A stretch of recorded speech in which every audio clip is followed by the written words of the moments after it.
দিল্লির যন্তর মন্তরে অনশনরত সোনাম ওয়াংচুককে এক প্রকার জোর করে হাসপাতালে ভর্তি করেছে দিল্লি পুলিশ। দিল্লি পুলিশ দাবি করছে সবটাই হয়েছে দিল্লি হাইকোর্টের রায় কার্যকর করতে এবং মেডিকেল বিশেষজ্ঞদের পরামর্শ মতো। কিন্তু এই হাসপাতালে নিয়ে যাওয়াকে কেন্দ্র করে পুলিশের বিরুদ্ধে মারাত্মক অভিযোগ উঠছে। সোনামকে জোর করে সরিয়ে নিয়ে যাওয়া হয়েছে এবং সোনামের অনশন মঞ্চ ভাঙতে পুলিশ লাঠিচার্জ করেছে বলে জানিয়েছেন আন্দোলনকারীরা। তবে এটা শুধু অভিযোগই নয়, একাধিক ভিডিও সেই প্রমাণ দিয়েছে। অনশন স্থল থেকে তাদের সরানো হচ্ছে এমন একটি ভিডিও সামনে এসেছে।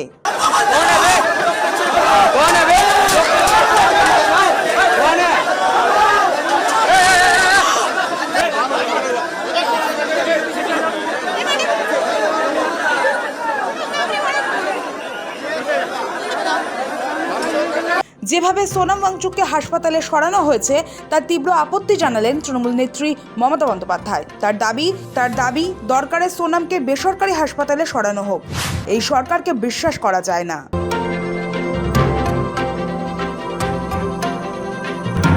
সোনাম ওয়াংচুককে হাসপাতালে সরানোর কয়েক ঘন্টার মধ্যেই সোশ্যাল মিডিয়ায় মমতা বন্দ্যোপাধ্যায় লেখেন, সোনাম ওয়াংচুকের শারীরিক অবস্থা এবং সুস্থতা নিয়ে তিনি গভীরভাবে উদ্বিগ্ন।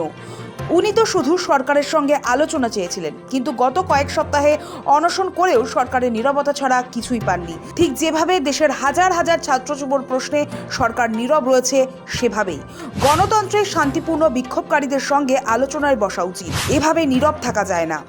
বাংলার প্রাক্তন মুখ্যমন্ত্রীর আশঙ্কা, সরকারি হাসপাতালে সঠিকভাবে ওই পরিবেশ কর্মীর চিকিৎসা হবে না। তিনি সোজা বলে দিচ্ছেন সোনামকে অবিলম্বে বেসরকারি হাসপাতালে সরানোর অনুমতি দেয়া হোক। দরকারে আমজনতা খরচ চালাবে। আসলে জনগণের আস্থা অর্জন করা যায় শুধু দায়িত্ববোধ এবং গণতন্ত্রকে সম্মান করে, শান্তিপূর্ণ আন্দোলনকে এভাবে দমন করে নয়।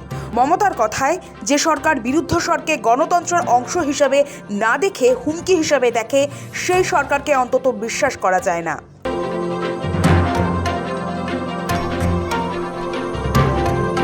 সোনাম ওয়াংচুকের অনশন চলাকালীনই ফোন করে তার স্বাস্থ্যের খোঁজ নিয়েছিলেন মমতা বন্দ্যোপাধ্যায়। আজকে দীর্ঘদিন ধরে সোনাম অনশন করার পরেও, যেমন আমি যখন 26 দিন করেছিলাম, সরকার থেকে কেউ আমার সাথে কথা বলতে আসেনি। একমাত্র রাজ্যপাল, মাননীয় রাজ্যপাল গোপাল গান্ধী এসেছিলেন, মহাশ্বেতাদি ছিলেন, কবির সুমন ছিলেন, ভিপি সিং এসেছিলেন, আরো অনেক নেতা এসেছিলেন। সেটা 20 দিনের পরে। আজকে একবার গিয়ে কথাও বলতে পারছে। একটা মানুষের জীবন সংকটে দাঁড়িয়ে আছে, আর আপনারা মিনিমাম মানে ভদ্রতা দেখাচ্ছেন না। মাথার উপরে খোলা আকাশ, এই বর্ষাকাল। এমনকি সোনামের পাশে দাঁড়িয়ে শুক্রবার বিধানসভা চত্বরে আম্বেদকর মূর্তির পাদদেশে ধর্নাতেও বসেছিল কালীঘাট তৃণমূল। এবার সোনাম ওয়াংচুকের শারীরিক অবস্থা নিয়ে ফের একবার গভীর উদ্বেগ প্রকাশ করলেন পশ্চিমবঙ্গের প্রাক্তন মুখ্যমন্ত্রী মমতা বন্দ্যোপাধ্যায়। মমতা বন্দ্যোপাধ্যায়ের বক্তব্য, সোনাম ওয়াংচুক কোনো সংঘাতের পথ বেছে নেননি, কিন্তু সেই আবেদনেও দীর্ঘদিন ধরে সাড়া দেওয়া হয়নি। তার মতে, এই ধরনের পরিস্থিতিতে সরকারের উচিত সংশ্লিষ্ট ব্যক্তির বক্তব্য শোনা এবং আলোচনার মাধ্যমে সমস্যা সমাধানের চেষ্টা করা। নিট বিতর্কে কেন্দ্রীয় শিক্ষামন্ত্রী ধর্মেন্দ্র প্রধানের পদত্যাগের দাবিতে গত 20 জুন থেকে দিল্লির যন্তর মন্তরে আন্দোলন শুরু করে ককরোচ জনতা দল। প্রথম থেকে এই আন্দোলনের পাশে ছিলেন সোনাম ওয়াংচুক। পরে তিনি ঘোষণা করেন, কেন্দ্রীয় সরকার যদি 27 জুনের মধ্যে প্রশ্ন ফাঁস নিয়ে কোনো সদর্থক পদক্ষেপ না করে, তবে তিনি অনশনে বসবেন। কেন্দ্রের তরফ থেকে কোনো সাড়া না মেলায় গত 28 জুন থেকে আমরণ অনশন শুরু করেন লাদাখের এই সমাজকর্মী। টানা 20 দিন আন্দোলন চালিয়ে গিয়েছেন সোনাম। তবে শনিবার দিল্লি পুলিশ জোর করে সোনাম ওয়াংচুকের অনশন ভাঙিয়েছে বলে অভিযোগ উঠেছে। তারপরই সোনামকে নিয়ে উদ্বেগ প্রকাশ করেছেন মমতা। তাৎপর্যপূর্ণ বিষয় হলো, মমতার নিজের রাজনৈতিক কেরিয়ারের সঙ্গে ওতপ্রোতভাবে জড়িয়ে অনশন ধর্না। সিঙ্গুর আন্দোলনের সময় তার টানা 26 দিনের অনশন রাজ্য তথা জাতীয় রাজনীতিকে রীতিমতো আলোড়িত করেছিল। বলা ভালো, মমতা বন্দ্যোপাধ্যায়ের রাজনৈতিক উত্থানে বড় ভূমিকা রয়েছে সেই অনশনের।